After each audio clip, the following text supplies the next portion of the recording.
Hey guys, welcome back to AfterBuzz TV. We are going to be doing a special Game of Thrones weekly review. We're going to be doing a hindsight review of the pilot of Game of Thrones, and it is called, surprisingly, Winter is Coming. You're tuning into the destination for TV superfan discussion, AfterBuzz TV. And now, let the buzz begin.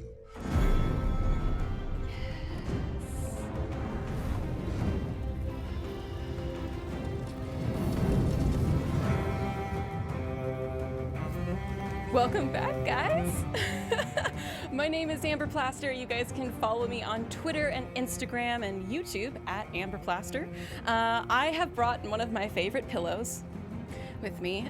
For those of you who are listening to the podcast on iTunes, you can catch the replay on AfterBuzz TV's YouTube channel, specifically AfterBuzz TV's sci-fi, fantasy, and superhero YouTube channel, because we are splitting off into genres now, as you know.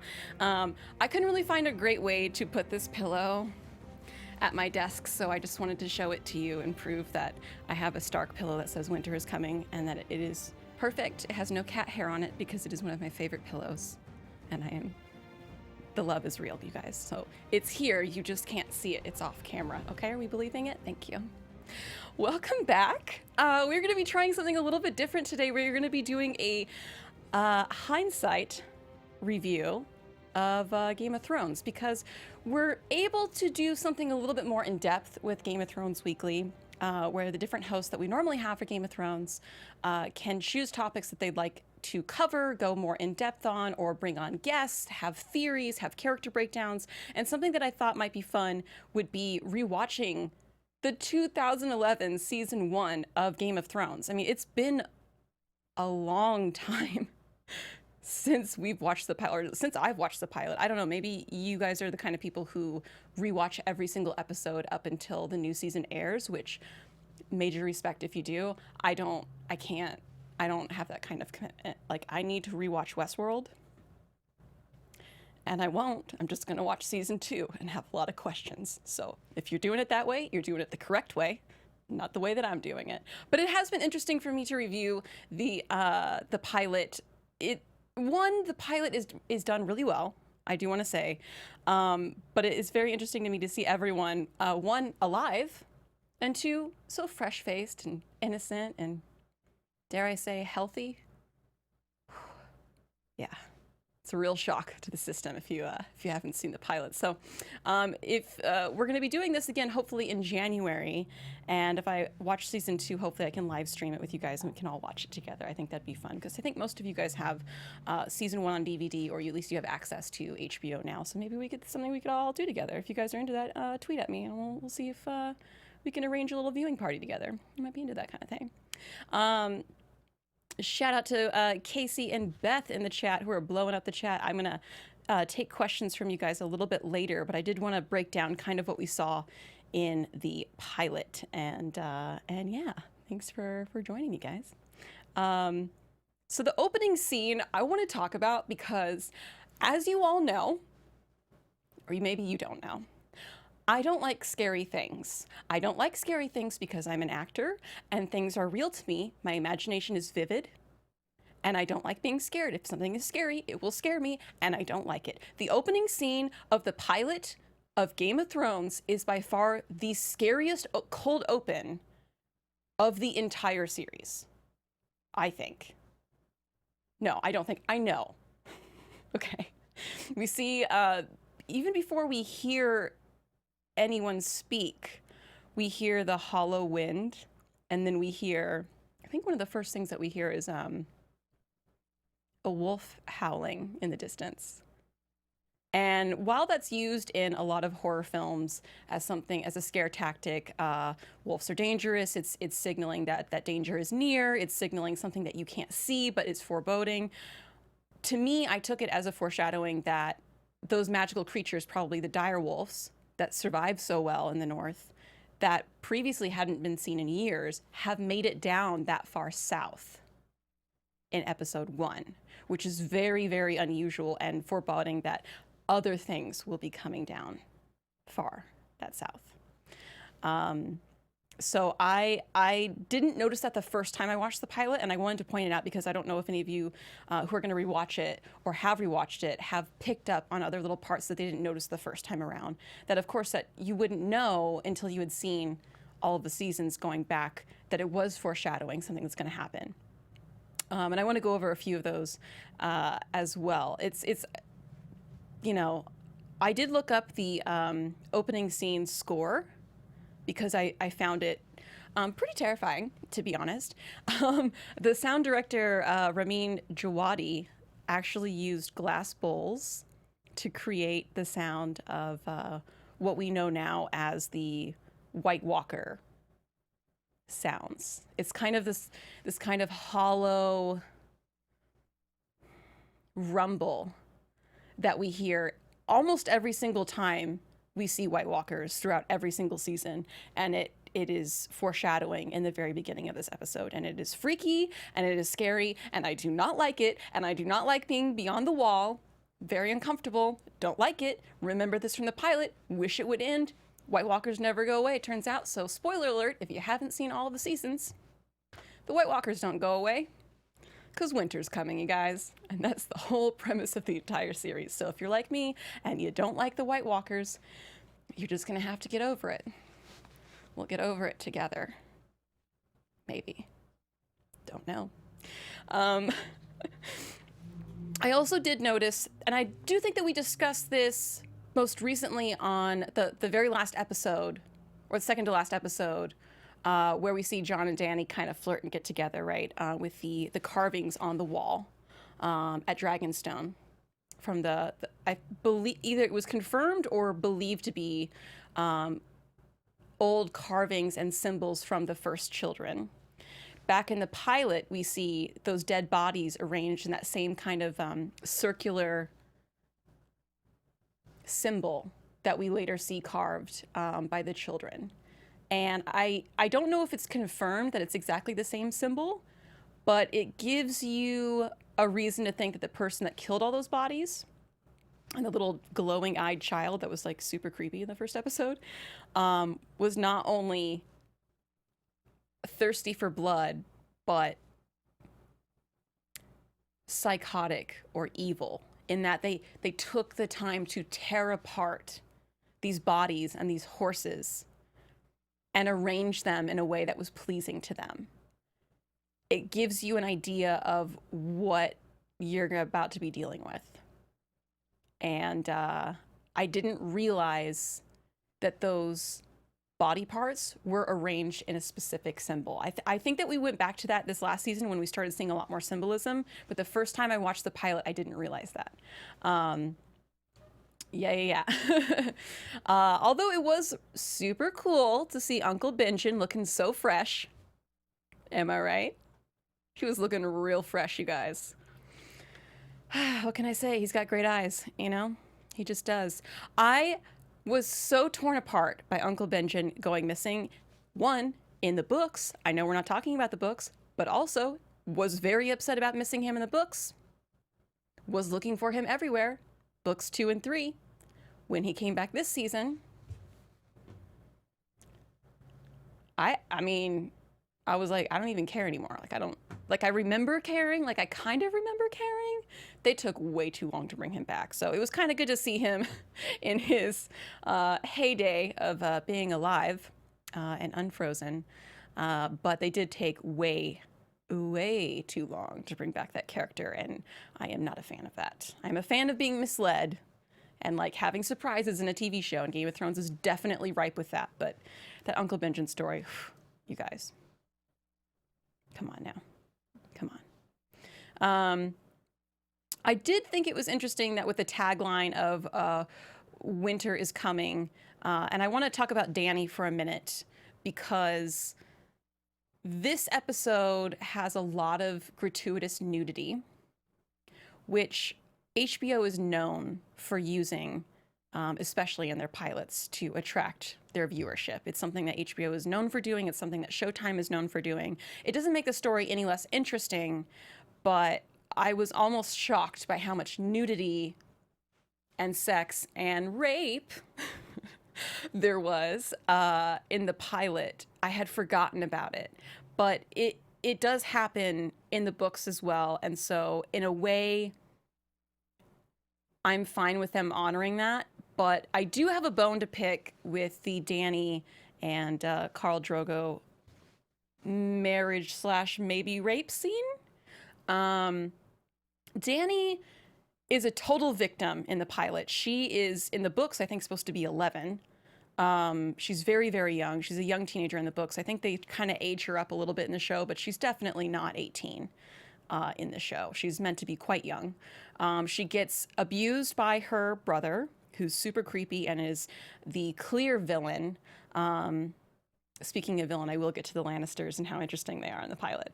But Viserys is definitely someone that we get to hate in the pilot. He is a cold-blooded villain who abuses his little sister, sells her off for basically sex slavery, or so that he can get a kingdom, maybe, but also maybe not. He doesn't care. He sees his family as an asset, as an object.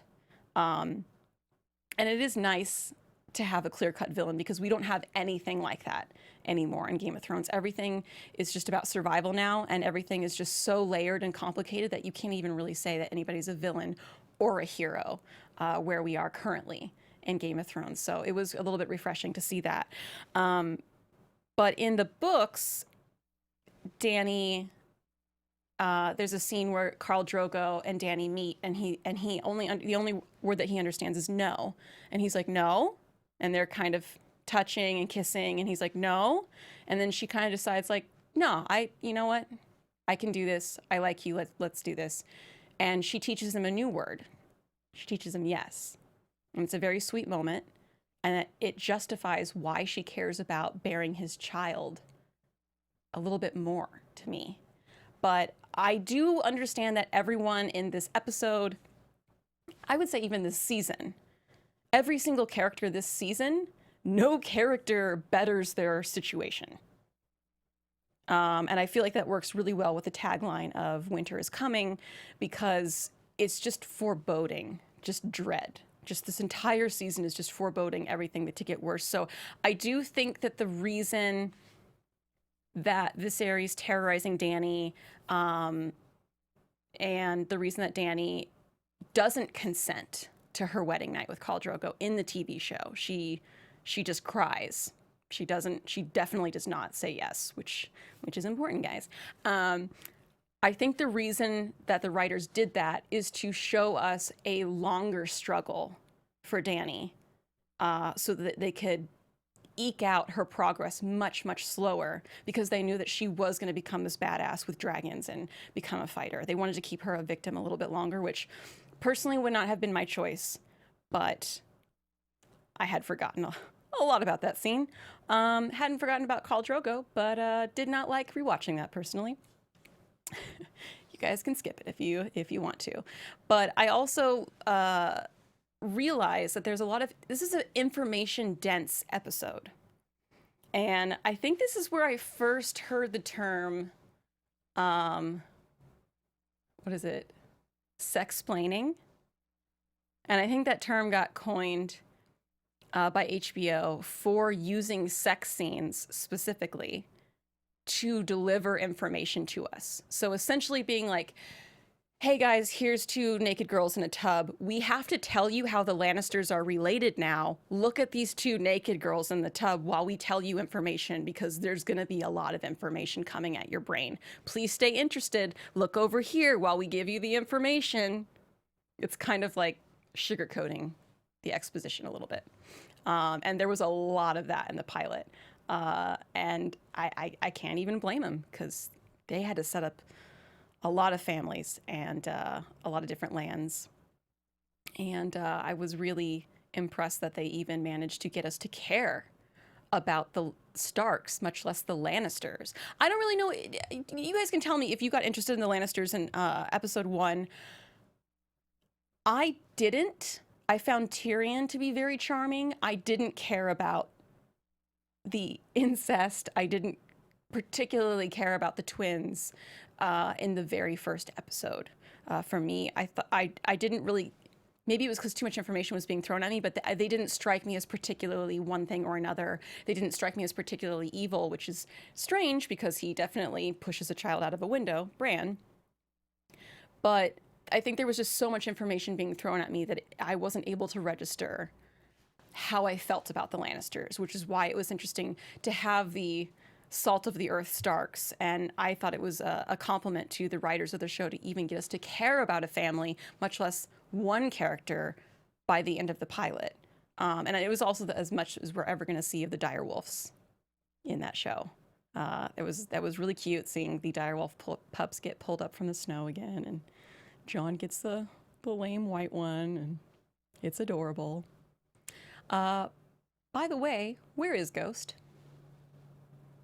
Do we want to talk about how Ghost has been MIA and it's really not fair? Because I'd like to.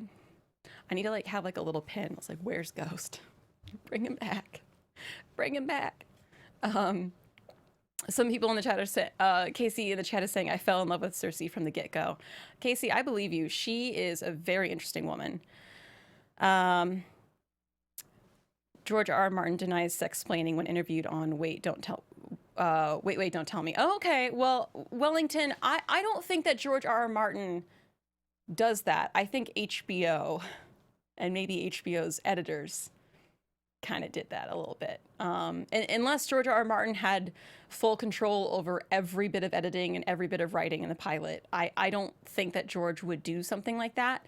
But I do think that it happens. And I think it happens a lot in Showtime shows like Shameless, which is an amazing show if you guys haven't seen it, and HBO, because it's a really great way to get information across without boring your audience or isolating your audience.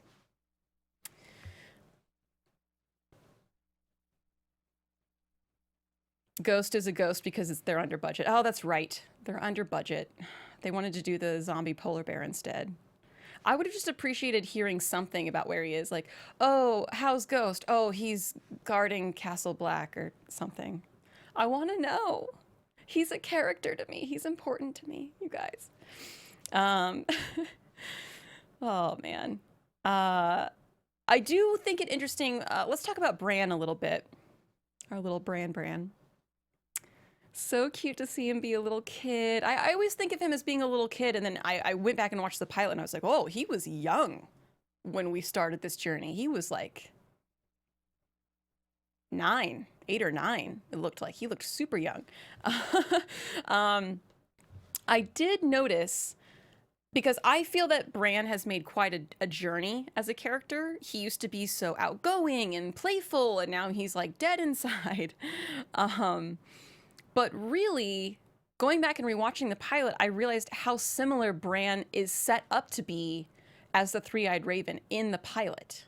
He is basically on the top of the castle, watching over the castle, right? The only one watching, using his vision.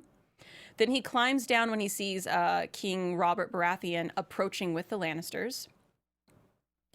And he says, I think to his parents, he says like, I see the king. I see the king coming. I see him. He's coming and he's bringing a lot of people. Just a little too similar to seeing the Night King, who I lovingly refer to as Kevin, because he's annoying. And that's my brother's name. It's very, very similar to him seeing the Night King. And it's very chilling that instead of Ned reciting the family mantra, Bran does, which kind of gives you an idea of how much he understands. He's like an old soul at an early age. And I didn't read him as that going into it, but they do kind of set him up as somebody who's observant. And also, he sees the Lannisters having sex, and that's another thing that he sees that is not good, that literally pushes him into danger even more. So Bran has a history of seeing things that others can't or shouldn't at the very get-go of the pilot.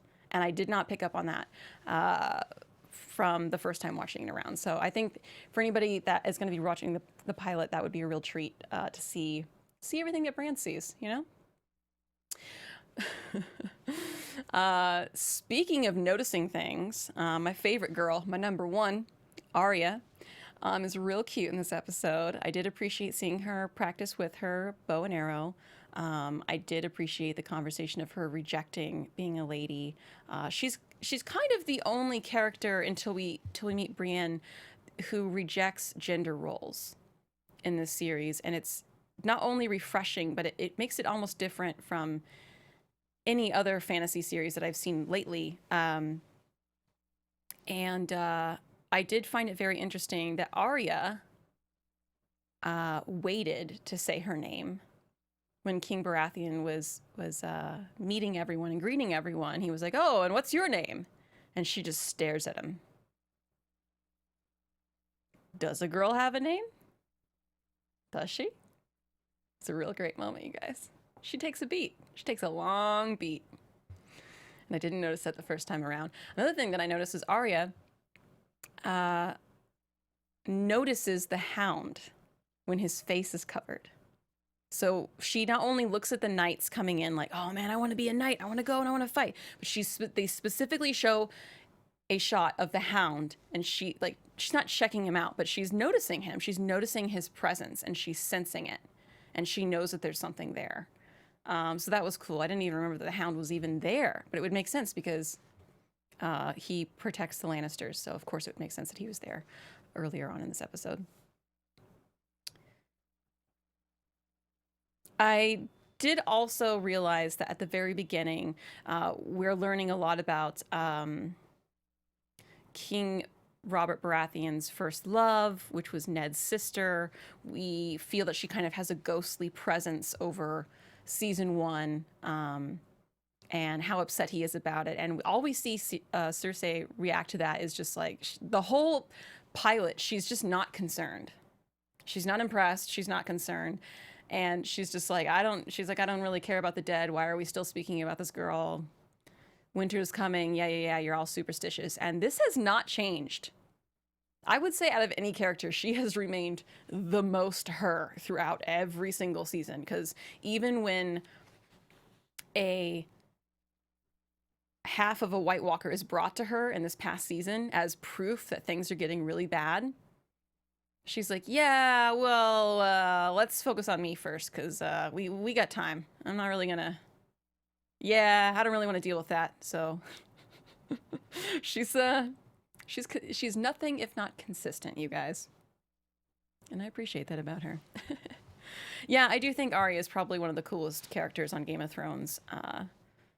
Yeah, I really, really do love her, and I will be having a very hard, quiet day the day that they kill off her character, because nobody is safe, and I know that. I did forget about Dany's scalding hot bath, and I remember thinking that it was something weird when they bathe her. I thought maybe it was something about that was like Dothraki tradition, maybe torturing their wives / women that had to marry them and have their babies and have sex with them no matter what they wanted. So I guess you would call that a wife. I would also call it a sex slave, but history.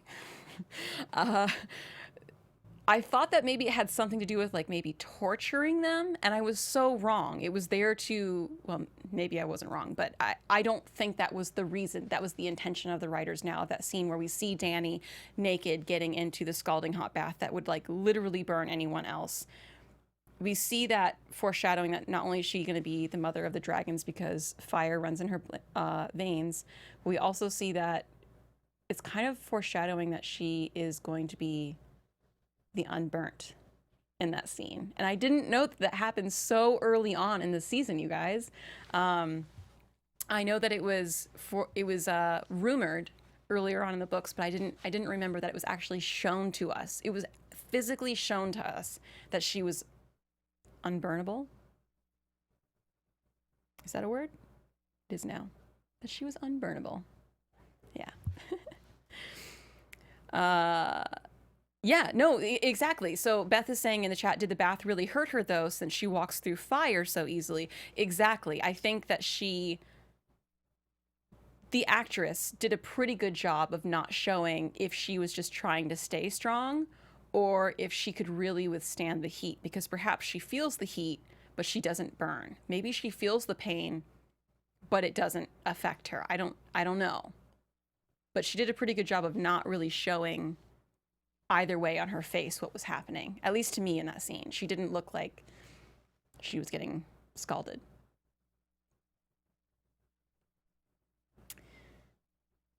So it was very interesting for me to see John and Theon and all of those cute little boys look so young back at Winterfell.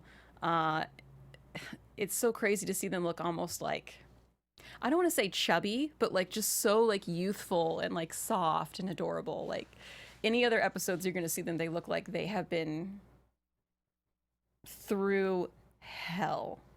There's no other way to put it. They look awful throughout like every other season. So it was very interesting to see them like get their faces shaved and their hair cut and see them be playful and kids, you know.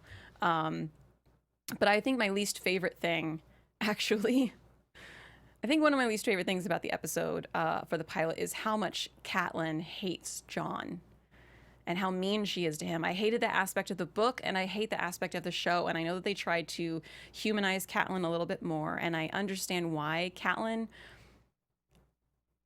had those feelings towards the love of her life's bastard son. It was a reminder of his infidelity, which obviously it turns out he was never unfaithful. But I really do wish that he would have let her in on that secret, because she is trustworthy, and it would have been a huge game changer for that. But I really, really hated seeing how mean she was to Jon.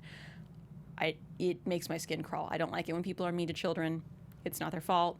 You just need to be, you don't have to be overly warm, but you also don't have to be abusive. That's how I feel about that.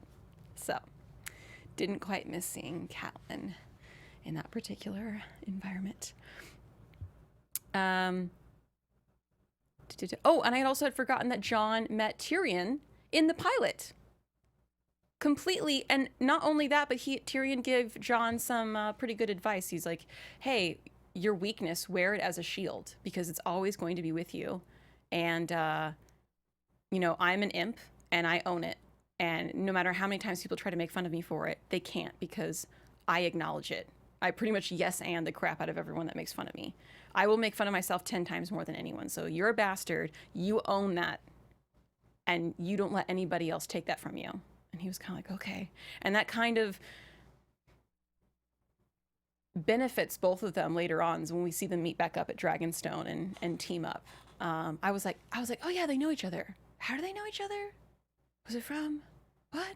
It was from a few different meetings. And I do remember them meeting at Castle Black when they go up there to learn about the wall and everything. But I didn't remember they had met in the very beginning of the pilot and sort of were on, dare I say, friendly acquaintance terms in the very beginning. So turns out Jon and Tyrion go way, way back. It was cute to see.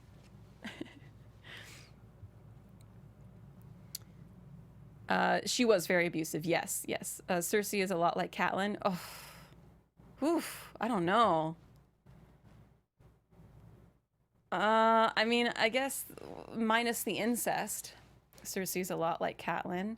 I do love the arc of Jon and Tyrion. I actually enjoy the arc of Tyrion more in the books than the TV show. Tyrion actually has a lot more of a love life, and you know, obviously inner dialogue, because you're able to read his thoughts in the books, and they are clever and painful and heartbreaking and adventurous and super interesting. So for those of you who haven't read the books, even if you just scroll through and read Tyrion's chapters, I don't think that you'll be disappointed, truly, because he has some real adventures, and you get real nervous for him. Let me tell you. Catelyn is willing to work within the rules to protect her family and herself, and Cersei is, though. Okay, you're saying Catelyn is willing to work harder, but within the rules of morality, whereas Cersei Cersei will do literally anything, to preserve her family. And that's what precisely makes her so dangerous. They both love their family very much and are willing to do anything to protect them. Okay, okay. Well, I wish a little bit of that love could flow on over to John. But all right. You would think that if you love your family that much, you would have a heart that's big enough for other people as well. But, as is Game of Thrones. Oh, that's a good point. Wellington Smith in the chat said, both women are super insecure. And they both have outsiders in their castles. You know, I never thought about them being insecure. But you're right, they are. They have a reason to be insecure. They have much less power than their male counterparts. And they are both, well, I don't want to say they're both married. They're both in positions they don't want to be in. That's for sure. And they were both put into positions they don't want to be in and are wielding every persuasive word and every letter and every meeting with all the ounces of power that they think they can muster. So they're just like, they are just on edge for every scene because they don't have that much security. They don't have that much power and they want it. Like everyone in Game of Thrones, right? I didn't think about that. Great point. Great point, you guys.